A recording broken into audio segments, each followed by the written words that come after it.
Hi, I'm Hannah, CEO of Dream Life Consulting, where we help great coaches get 3 to 10 new great clients every single month using our systems for lead gen, sales, and scaling. We've helped dozens of coaches get above and beyond 50K per month. And today, that is as much as you get for a sexy intro because it is just you, me, my cup of joe, and some space for reflection. I am recording this at the end of 2024. And I was journaling and, going through all of the bookkeeping and logs that I keep throughout the year. And I was like, wow, January me would not believe the year that I've had. And so I wanted to pop on here, no sexy editing, no even Google Doc, which I usually use on some of my videos, but really just an opportunity to document this moment and reflect on the things that shifted, because truly who I was in January, where my business was in January is such a different place than where we are now. And that's the power of transformation and growth. When you're in it, it doesn't necessarily feel like magical or immediate, but when you look back and you look at the breadcrumbs, Tony Robbins says success leaves clues. And that's really why I'm recording this, is to just leave some more clues for my future self, as well as others of you who might be finding this in the near future or the years to come, around what it really takes to have a coaching business. Because I'm someone who's had, I've been a personal coach, I've been inside of coaching businesses, I've been a copywriter for coaching businesses, I've been an agency owner. All of my clients have always been coaches, and that's the industry I've always been in. But I've always been honestly running away from some of the things that are required to have a sustainable business. But of course, January me would not have felt that way or thought that way, but I was just really burnt out. I was burnt out after 7 years of doing all the things. There's another video that documents, all of the phases and the business models that I've had. We'll link to that. I might reference it throughout this video. But again, today I'm really just talking you through the transformation. And so in January, I was really burnt out because I felt like I had tried all of the business models, all of the shiny objects. The year before that, I had spent several months interviewing all of the gurus, right? Looking for the next course or the mastermind or the mentor that was gonna help me scale to 7 figures and get my life back. And I hadn't found it. I felt like no one out here was actually solving my problems, talking to me, thinking about how do we real life dream life? Not just the money, not just the lifestyle, not just the impact and purpose, but also just that whole picture that I've always known is possible. And I've experimented with, again, high ticket, low ticket, done for you, done with you, in person, remote, all these different ways I had experimented, but it still wasn't clicking because it wasn't sustainable yet. And so my burnout wasn't necessarily because of how much I had done. It was more because of how much I had to keep going just to keep this thing alive. And I looked down at my life and I was like, okay, if I keep just relying on referrals or manifesting the next client or hoping that the solution's gonna fall out of the sky or relying again on some mentor or mastermind, this isn't sustainable. I get why people go get jobs. And I was also in a financial situation where it felt like I didn't have many options. I had racked up so much business debt and credit card debt thanks to bad masterminds, bad mentors, following advice about delegating and scaling. I had a team with overhead. I was in one of the hardest places. Not because I was just starting, but because I knew so much, right? It was how can I still be in this position of burnout, but be so smart and have learned these things? And I just really felt like I either need a break, a breakdown, or a breakthrough. I remember just journaling, just $50,000. I just wanted $50,000 to fall from the sky, because that was gonna just solve my problems and give me some breathing room to, navigate what I really wanted next. Now, that is some of the most, that part of my life is the thing I'm most grateful for right now, is actually where I was a year ago. Because I think without that rock bottom, or really that come to Jesus moment of what do you want to do, Hannah, I definitely wouldn't have made the decisions that I made this year. And I hope if you're watching this, you haven't gone into your rock bottom or your burnout or your literal crying on the bathroom floor, which I was at. This is the mission I'm on now, is like, we don't have to do it. Even me like popping up during my holiday break is because I'm so on purpose about what else is happening in this industry and the bad advice that coaches are getting that are ruining our lifestyles. We've been sold an idea that you're just one funnel away, or you just need to post content. And all of that noise is ruining the coaching industry. It's making us only think about marketing, and it's ruining our energy, because that's not what we came here to do. We didn't come here to post content all day or listen to marketing guru advice. We came here to impact lives, right? So I had tried doing that in lots of ways. Again, I had done personal coaching. I had done for you services. I ran an agency, so I had other coaches and copywriters underneath me to just, try to have a sustainable business that, again, didn't rely just on me or my energy or being on one-on-one Zooms all of the time. But I had to do so much to keep it running with no guarantee of results. And that was why I was at a crossroads a year ago. And I hadn't found a mentor or a mastermind or anything like that, but I did start to find some new lead generation solutions. And I was in conversation with someone who had the lead generation solutions, and I really just thought, I just need more eyeballs. I just need more people to know about this. I can enroll people when they show up at my door. I can get people results. I'm good at what I do. I just need more people to know about this, because I had run out of my referrals. Everyone in my warm market knew about me. Clients were kind of tapped out. They're like, no, Hannah, we already sent you who we know. And so I was just at a place where I was like, okay, I just need more eyeballs. So I start getting these lead gen solutions from other places, not within the coaching industry. And I really felt like, okay, that was all I needed.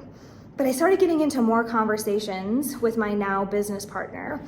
And he helped me realize that I was on a sinking ship. Okay, I thought I just needed a few band-aids for this sailboat. Okay, I just need lead gen, I just need marketing, I just need my website, right? All these little things. If I just get those things patched up on my boat, we're going to be smooth sailing. I can manifest. I know how to set goals. I believe in myself. But as soon as we started getting the lead generations, we got eyeballs. We had people looking at my profiles and reaching out. But then the next problem presented itself. And then I started looking down the line, and I was like, there are a lot more problems than just eyeballs here. And this is when my business partner helped me realize that I was on a sinking ship, and I didn't need band-aids for my sailboat. I actually needed to get out, swim, and go over to a cruise ship. Something that I knew existed, okay? When I talk about this metaphor of a cruise ship, it was I know there are coaches making 7 figures, not working full-time. Maybe they're, I was starting to guess about their ads or whatever was helping them get leads. But then I was like, well, but they're not just talking about getting leads all of the time. And so what I realized in that moment is that I had never actually had a real business. I was kind of just a glorified girlfriend or, freelancer who people could come to, book one-on-ones, get solutions, right? But it was just this me. It was all reliant on me. And if they liked me and they liked my solutions, yeah, of course I had team, or I could think about delegating, but I didn't have a real business. I didn't have anything that I could rely on. I certainly didn't have anything that I could look at and say, okay, I know that our profit margins are going to be 70% by December, which they are now. I definitely couldn't look at my business and be I know exactly where my next 10 clients are coming from.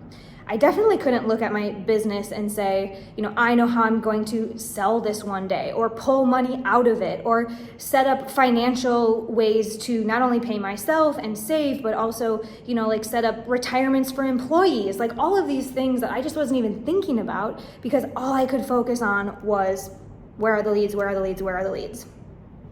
And that if you aren't already frustrated with that question, it will burn you out, but it's not even the right question to be asking. I needed to be asking, how do I build an organization? How do I build something bigger than me so that I can ask better questions than just where's the next lead coming from?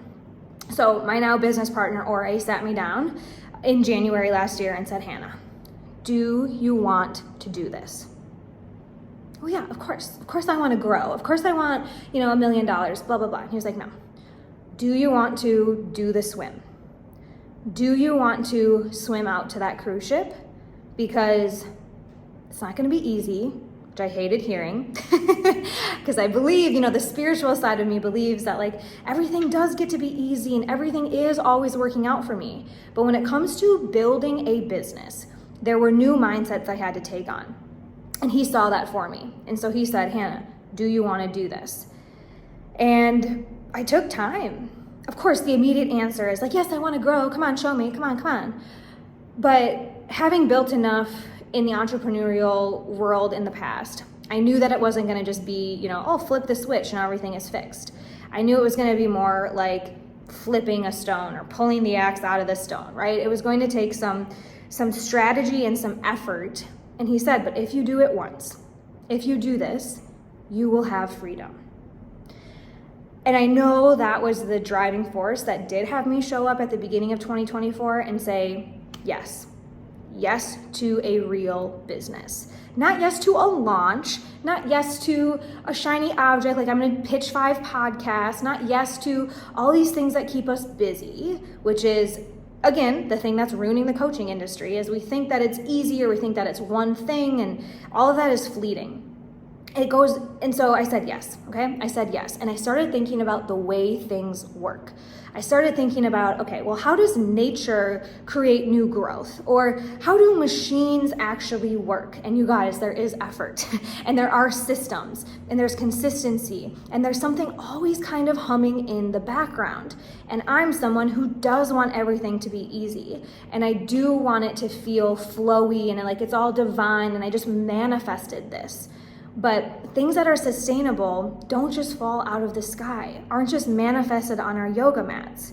And so before I could get into all the strategy or the, okay, what are we going to do inside of the business? I knew I needed an identity shift. And so at the time I just said, you know what, Ore, I'm saying yes to grad school. And if you've done identity work, coaches, I think you guys are like the best at this already, but you know how important it is to like create the new vision, create the new feeling or the identity, because then the beliefs and then the actions come with it. So I said, okay, I know I can't show up this year the same way as I have in the past because I have had too much experience, too many habits, too much thinking I know what I'm doing in the business world. So I'm going to call this grad school. And grad school is like the place that you go after you've learned a lot of things, you have the basic stuff down, you've even maybe done some real life experience in the workforce, but now you go back to grad school because you know you want higher level training. You know you want to be promoted in some way. And so I started showing up to grad school and I started studying how things work in lead generation, in business and sales. And so many of these questions, again, that I had never thought to ask myself started coming up. Again, way more than just where is my next client coming from. So I'm decided at this point, I'm going to swim out to the cruise ship. I'm in grad school. I'm going to be humble enough to build a new boat, to get off of this sailboat. Now, I didn't totally flee the sailboat of my existing business. In fact, I started using the business that I had and the clients that I had and the done for you side of things as, the place to start. And we do this in every business, right? You always start with your warm market, your friends and family, the people that you knew. For me, I was pretty much down to a warm market of like the people who are working with me now. And so I started there and I started showing up differently, right? I had this new grad school idea. And so I started engaging those clients differently. So I started learning all of these new things about how business actually works. And I was keen to share it. That's just how I am. If I'm learning something, I'm turning around and teaching it, especially to my clients. And so I started, laying the groundwork to bring my existing clients with me. Because remember, I had already run out of referrals in my warm market. So the people I had were clients. So I went to them and I basically offered them to grow with me and come into the new offer. I gave them an amazing deal. I outlined it in a way that I thought was going to be a holy hell yes for them. And thank gosh, I had that grad school mindset and I knew there was a cruise ship ahead because I went to my clients and I let them know they had this opportunity to grow with me, and they all said no. They all said no. And I was surprised because I was so like, I had just had this aha and this epiphany and like, here we go. And it makes so much sense. And we just have to do this once. But they all said no. They all said no. And this is the moment I realized it wasn't just about grad school. I was gonna have to graduate at some point and create a whole new identity. And so you guys are gonna love this. I have metaphors all over, but I think you're gonna understand where I'm coming from with all these examples because it is how things work, okay? So I was heartbroken that my existing clients didn't really trust me, didn't say no. I could have been totally defeated in that point, but Ori, my business partner, said, Hannah, they've been lying to you. they don't actually trust you. They like you because you've been convenient. You're kind of like the maid that's there. You clean up their messes. You're available. You'll book one-on-ones with them. They pay you a monthly retainer, right? But they don't actually see you as this person that you're becoming in grad school yet. And this is what I now call the butterfly effect. But at that time, they were seeing me as a caterpillar. And so I went into this cocoon or into this grad school place and I said, all right, it is very clear that I need a new way of showing up, of doing business, right? So that was the perfect motivation I needed, and hopefully you don't, to embrace new systems for lead generation. And so we turned on our systems and I got into market research calls, which is a very healthy thing to do no matter where you're at in business. And I got back in conversation with my market. I started talking to coaches who didn't know me from the past. And with those people, I got my first 5 yeses in 1 week. And so for that big cash injection, finally, okay, so there was the $50,000 plus that I had been looking for. That's amazing, but way more than that. And even by then I was starting to realize, okay, the money drama just needs to get set down and I need to focus on other things. But even more than that, those yeses helped me realize that getting out of my warm market and showing up differently was key to the transformation. Again, it wasn't just the systems. I already had clients. It wasn't the offer. It wasn't all these little things. It was the way I was showing up and how I was being perceived by this market research crew. And the other thing that was so amazing about these yeses is that I started dreaming again.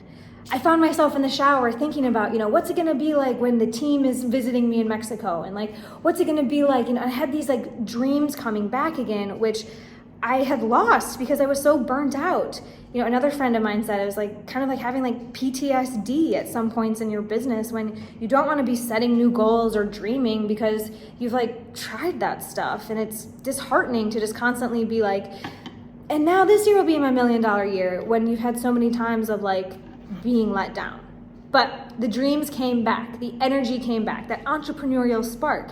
And let's be real, you do need to see results at some point in the journey to be reinvigorated and get back into some of that aspirational big picture thinking that I personally thrive in as a visionary. I was so excited when that started coming back, and I was getting shower thoughts about, ideas and you know what I mean. So now I had my first new clients in the new offer, and I was showing up differently. These people definitely saw me more as a butterfly, less of the caterpillar. But the truth is, I was still doing a lot of grad school in the background. And in the past, I would set goals. Even, maybe grad students do this, where I was like, okay, I'm gonna have this KPI, or I'm gonna get this thing done by this day, and SMART goals. You guys know this as coaches, how to set goals, but I needed a different way to do that this time because I had already learned what didn't work and like what sent me into burnout. And so this is when I really embraced process goals. In the past, I would set my goal to be like, okay, we're gonna get 10 new clients this month, and then we wouldn't. And then I would just say the next month, okay, we're gonna get 10 new clients, and then we wouldn't. But now I shifted my focus as a grad student to the learning process. Okay, I'm gonna show up Monday through Friday. I'm going to make connections. I'm going to get people engaged. I'm going to make offers. CEO, connect, engage, offer. And this became my next identity, which worked out really well because it's a cute acronym. Again, if you want to know how our system works for getting clients, it is our CEO system, and you can go check out another video. But when I started realizing that's all I need to be doing, connecting, engaging, offering, connecting, engaging, offering. Clients started showing up. We had a 57K in 15 days. and then we had a 76K month, and then all these big numbers started happening, but I was still very focused on just like, am I connecting? Am I engaging? Am I offering? And this is what really helped me show up as a CEO. There's my little art from a Christmas retreat I went on. I don't know how long that will last there, but hey, it's perfect for this video because CEO is definitely the next identity I took on after, grad school, after the cocoon, and helped with this whole like butterfly effect. And I started thinking about, okay, so if I'm showing up for process goals as a CEO, this isn't actually about me anymore. This isn't actually about fixing my money problems or getting myself out of some hard place. And so I really just started to focus on the identity work. And you guys, when I say identity work, I'm not talking about spending weeks on end at some vegan farm to find myself. You don't have to go on some sabbatical. And that's what I really learned this year, is that the more I try to run away or say, okay, the work has to be done in a certain way, the more tension that I create for myself. Like I just started changing the things in my environment so that I could be showing up for CEO-ness. I even told people in my personal life, I was like, guys, I'm not going out on school nights anymore. My husband knew, hey, we need to do meal prep. We even hired a chef. Like I just started changing the things in my environment so that I could be showing up for CEO-ness, right? And this required systems, not only in the business, but also in my personal life. Back to this like grad school mindset, right? I'm gonna adjust my bedtime and my social life and my eating habits so that I can show up fully to this phase or this era that I'm in. That was the other big thing of 24, Taylor Swift's Eras tour. Everyone was calling everything an era, but there's something to that, right? I had my grad school era, getting my first few clients in, learning that I needed something that works sustainably, have a real business. Then now I'm in my CEO era, which was about asking way bigger questions than just, where's my next client coming from? Because we had gotten the lead gen piece figured out. But then the next opportunity presented itself, which was that as I'm connecting, engaging, and offering, when there's no results, you can do all of that at once. But then I had to start, I became the bottleneck again because we would get people in, and then I was like, and so in those months of doing all of the connecting, all of the engaging, all of the offering, I was working more. And I embraced it because of this new identity of a CEO. I wasn't in a place where I was like, okay, this is my new life, this is how business works. I still had that like grad school mindset of, okay, I have some core curriculum I'm still learning. I have like an internship now, some clients are in that I'm gonna take care of. And I'm also working part-time in my other business to like keep all of this going because it was for a short period. And anything worth building, even seeds take time to sow and get their roots before you start to see the full picture, before you start to be able to delegate things. And this is when I realized burnout is never a problem if you're on purpose.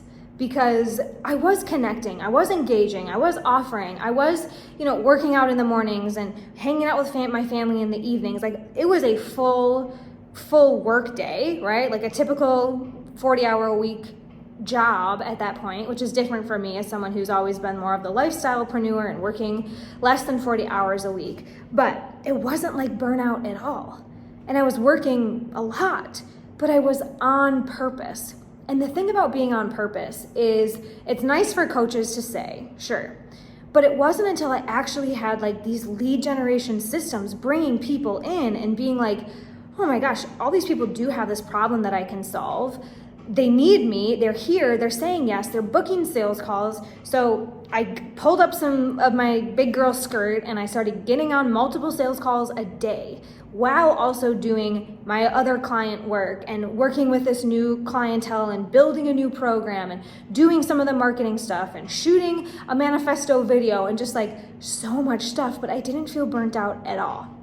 And again, that's where that like entrepreneurial spark and having that dream within you and having that vision of like, we are building towards something that's going to be the dream post grad school. And so in summer months is when I really started to feel the fullness, right?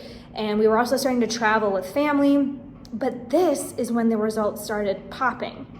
So I was in the pocket, I was getting a little bit tired, travel with family happened, so everything was getting more full, but then the results came. And what happens when you get results? And what I mean by results, it's new clients with just cash injections.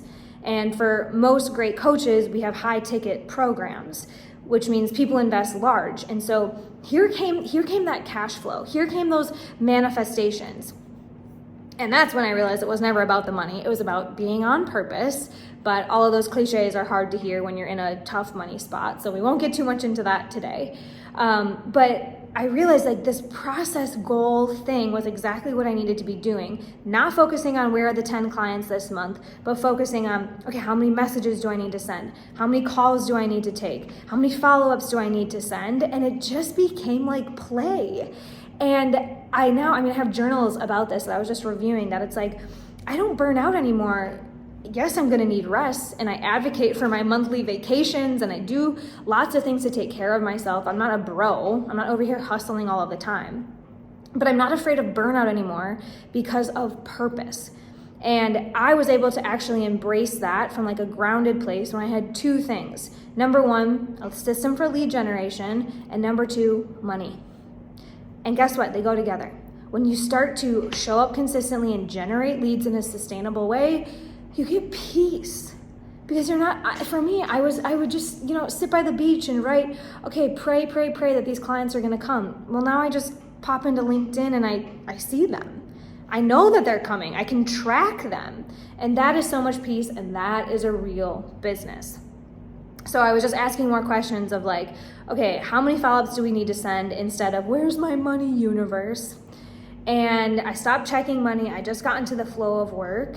And I started to see this everywhere in my life, by the way. That's the beautiful thing about business. Like, I wouldn't just be doing this if this was about paying off credit card debt. This is about how, your whole life, when we flourish and we have that quantum leap, right? My marriage got a whole lot better, and I saw my husband start to step up in more ways as well. My fitness improved. I even won a triathlon this year, and I started commanding respect and getting upgraded invites, even in my social life. Everything really did feel like those cliches that you see when, you also know how growth works. It's not linear, but I do believe that everything can rise together.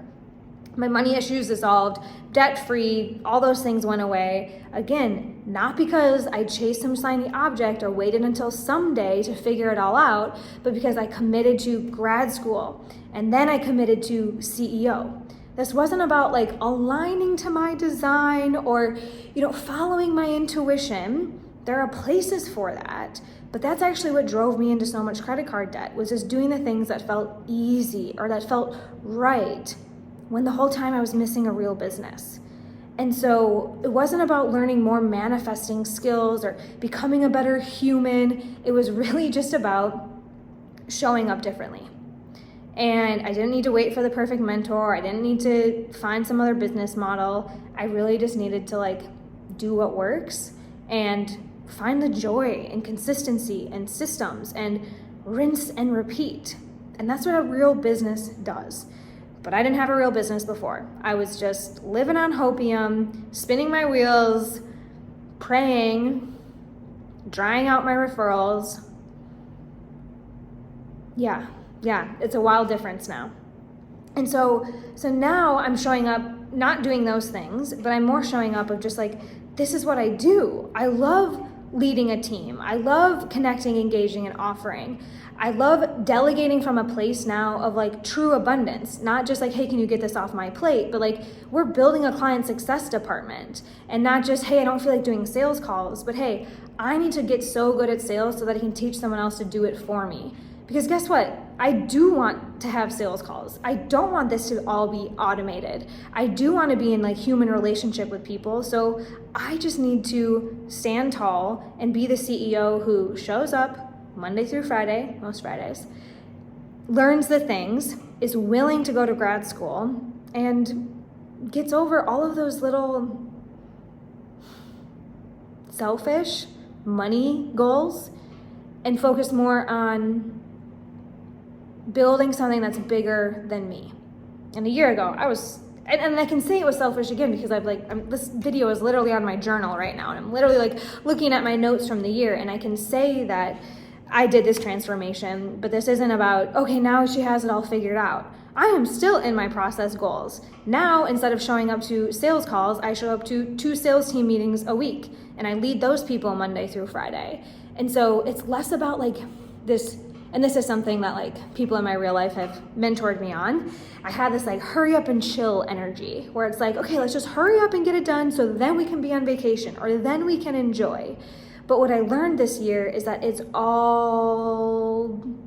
not about balance. It's not about hurry up and get done with your business building so then you can be in like whatever thing we do. It's like I still show up and I connect. I still show up and engage. I still show up and make offers. I still show up and brush my teeth and tie my shoes. It's just what I do.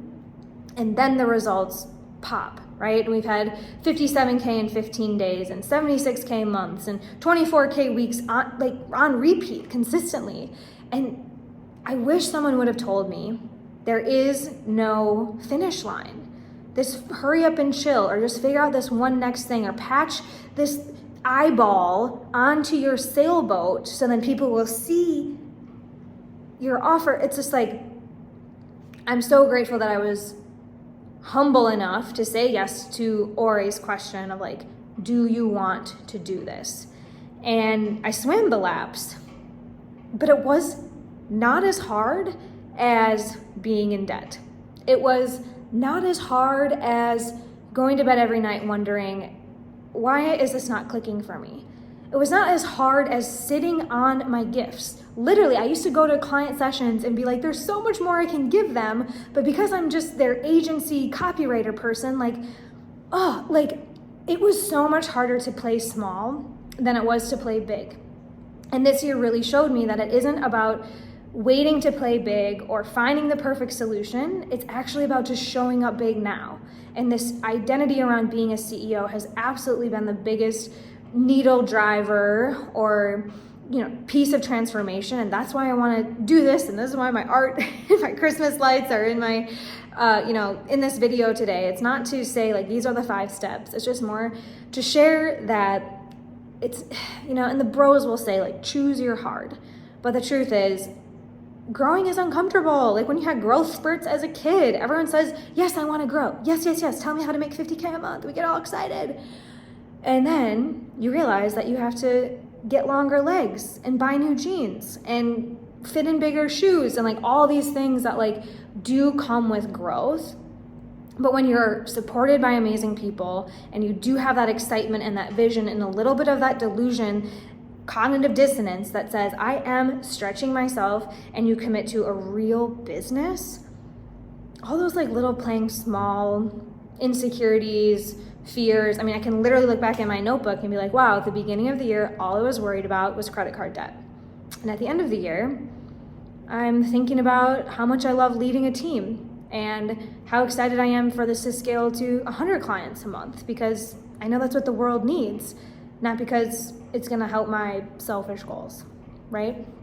So all of that is to say, looking back on 2024, January me would not believe that I resolved all of my money debt. My relationship with money will always evolve, right? I grew a team of 6. I'm actually in my zone of genius again. Now, I had to go through the building phases of learning, connecting, engaging, and offering in this time-space reality. But now I've taught that out to other people who do it on commission-based for us. And so we're all like growing and rising together. We have a client success department, we have a sales department, and we're building something that's so much bigger than me. And so if you're like, okay, cool, that's Hannah's story. Well, I want you to recognize that this transformation plays out in many places. Again, thinking about how do things actually work in the world. And I see this in the healthcare industry, which is a good example for me to use, which is that you start out as a nurse or like a one-on-one coach who's doing the bedside support, and they're available and people can call you anytime, and you fit them into your schedule, and you are the person that's like, saving the lives on the ground.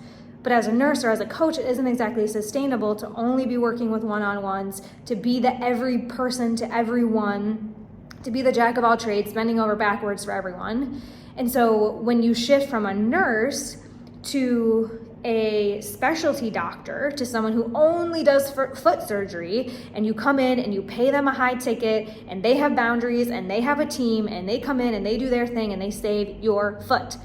That is the specialty place where a lot of people talk about online, right? Like becoming that high ticket specialty, charge what you're worth, okay. But what I'm talking about is scaling even beyond a specialty doctor or a specialist, but actually becoming a hospital or an institution or an organization. And that's where CEOs lead. And so that's where my focus is more on building a culture, building an organization, building something that lives beyond me.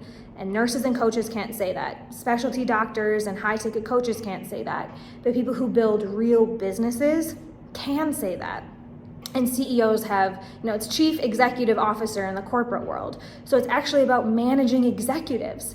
And I now think of my team just like clients. And I love coaching and mentoring and having this whole other place of purpose, because getting clients isn't my only worry.